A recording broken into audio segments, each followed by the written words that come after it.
Bonjour et bienvenue dans la chaîne Mathématiques Sciences. Aujourd'hui, je prends à expliquer une nouvelle vidéo, vidéo donc en mathématiques pour les troisièmes, donc sur les fonctions affines. Et dans cette vidéo, donc nous allons aborder la représentation graphique. Ok, nous allons donc voir la représentation graphique, comment on l'a fait, tout ça, tout ça. Bon, c'est parti mon kiki. Donc nous allons déjà démarrer par voir un petit peu à quoi ressemble une représentation graphique d'une fonction affine. Alors, ne prenez pas en compte les autres. Enfin, je pense que je vais le faire avec un autre logiciel, un logiciel de géométrie dynamique, pour que vous puissiez avoir une idée. Mais donc voilà, voilà, je vais le faire avec un logiciel de géométrie dynamique, mais au cas où si j'arrive pas à le faire avec mon logiciel en question, donc ne prenez pas en compte les autres axes, ok.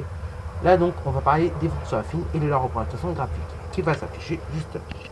Donc, à quoi ressemble une représentation graphique d'une fonction affine? La représentation graphique d'une fonction affine, c'est tout simplement en fait la droite d'équation qui, ce coup-ci, ne passera pas par l'origine de repère. Ok, c'est donc la droite d'équation qui, elle, pourra être soit croissante, ok, ou soit être décroissante. Ok, c'est-à-dire soit ça va pouvoir monter, voilà, voilà, ou soit ça va pouvoir descendre. Ok, alors, le même constat peut se faire que dans la vidéo précédente, ok, quand j'avais parlé des fonctions linéaires. Donc, si A est positif, dans ce cas-là, la courbe aura tendance à monter et donc on parlera de fonction croissante. Et si A est négatif, dans ce cas-là, la courbe aura tendance à descendre et là on va parler d'une fonction décroissante. Ok, voilà, voilà.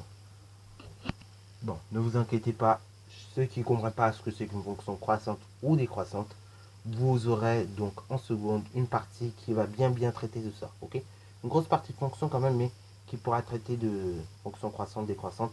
Et vous allez voir, c'est un vocabulaire que vous allez employer beaucoup plus souvent qu'au collège. Ok, là, je l'emploie parce qu'on parle des fonctions affines et des fonctions linéaires, mais c'est vrai que sinon on ne l'emploie pas beaucoup au collège, hein, comme on ne fait pas beaucoup de fonctions.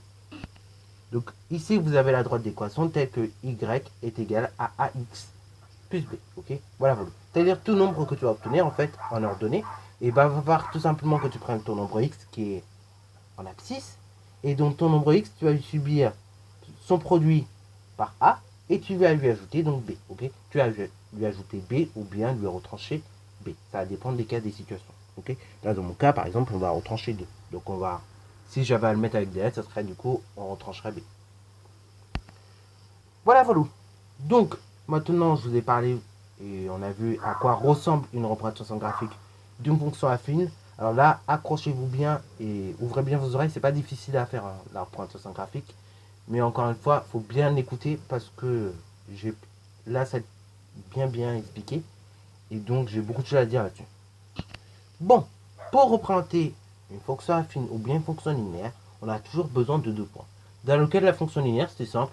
On avait juste l'origine comme premier point. Et donc, on calculait un deuxième point. Okay, donc, on calculait une image d'un deuxième nombre. Et ça donnait donc des coordonnées du deuxième point. Bah là, malheureusement, dans le cas des fonctions affines, il va falloir qu'on calcule les coordonnées des 2 points. Ok, donc ne vous inquiétez pas. Ce qu'on va faire, on va faire ça en 2 temps. Le mieux et le plus pratique, c'est de voir quel nombre on obtient à l'origine. Ok, lorsque f vaut 0. Et dans un deuxième temps, on ne le fait pas tout le temps comme ça, hein, dans le deuxième temps, mais ça peut arriver. Dans un deuxième temps, ce qu'on va voir, on va voir combien vaut f de 1. Et ça va nous donner 2 coordonnées. Et une fois qu'on aura nos 2 coordonnées, et ben on reliera en fait les 2 points qu'on a obtenus une fois qu'ils seront placés dans le repère. Et ça formera donc notre droite d'équation. Donc ici, dans un premier temps, je vais calculer. Donc on va effectuer les calculs. Et donc, le premier calcul que je vais faire, ça va être f de 0. Ok, je vais calculer f de 0. C'est-à-dire donc ici, je vais remplacer les valeurs de x que j'ai ici par les nombres qu'on m'a proposé. Donc ici, 0. Donc ça revient à dire quoi? F de 0, c'est tout simplement 3 multiplié par 0, moins 2. Autrement dit, donc, c'est tout simplement directement moins 2. Ok, oui, parce que 3 fois 0, 0, et 0 moins 2, ça fait toujours moins 2. Maintenant, on va calculer f de 1. Ok, f de 1, c'est quoi? C'est tout simplement donc 3 multiplié par 1, moins 2. Autrement dit, donc, c'est 3 moins 2, c'est-à-dire donc 1. Donc, une fois qu'on a fait nos calculs qu'il fallait, on va déterminer comme ça les coordonnées des points. Ok, alors, on peut les nommer ou pas. En général, je les nomme pas. Mais pour bien que vous puissiez voir les choses, je vais les nommer. Ok, voilà. Après qu'on sera habitué, je ne pense pas que vous aurez besoin de les nommer. Mais au départ, c'est toujours bien les nommer. Donc ici, on va considérer qu'on parlera du point O comme origine. Et ici, on va parler par exemple du point N. Voilà. Donc c'est parti mon kiki, on va donc noter les coordonnées qu'il faut. Donc là, lorsque tout simplement f2, lorsqu'on a 0 en fait au départ, on obtient tout simplement moins 2. Autrement dit donc, lorsqu'on a 0 en abscisse, dans ce cas-là, en ordonnée, on est en moins 2. Ok. Là pareil, pour mon point N, lorsque en abscisse je suis en 1, et bien dans ce cas-là, en ordonnée, je serai également en 1. Ok. Voilà, voilà. Alors, petit rappel qui date un petit peu, je sais. Bien évidemment, lorsque vous faites une courbe, l'axe qui est en ordonnée, c'est l'axe des images, donc f de x. Et l'axe qui est donc en abscisse, donc qui part de gauche vers la droite, c'est ce qu'on appelle l'axe des abscisses, et donc c'est l'axe où vous allez avoir tous les antécédents. Autrement dit, donc le nombre que l'on prend au départ. Donc au niveau des coordonnées d'un point M, par exemple du plan, vous aurez tout simplement donc x au départ, que vous allez mettre point virgule.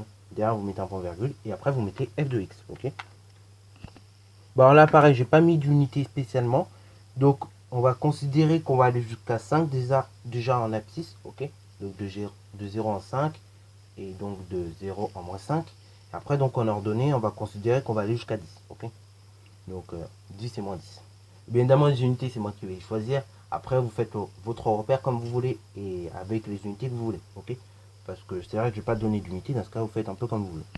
Voilà, donc j'ai fait un repère assez simple, assez basique, hein, de taille moyenne. Après, ceux qui aiment les grands repères, vous pouvez faire des grands repères.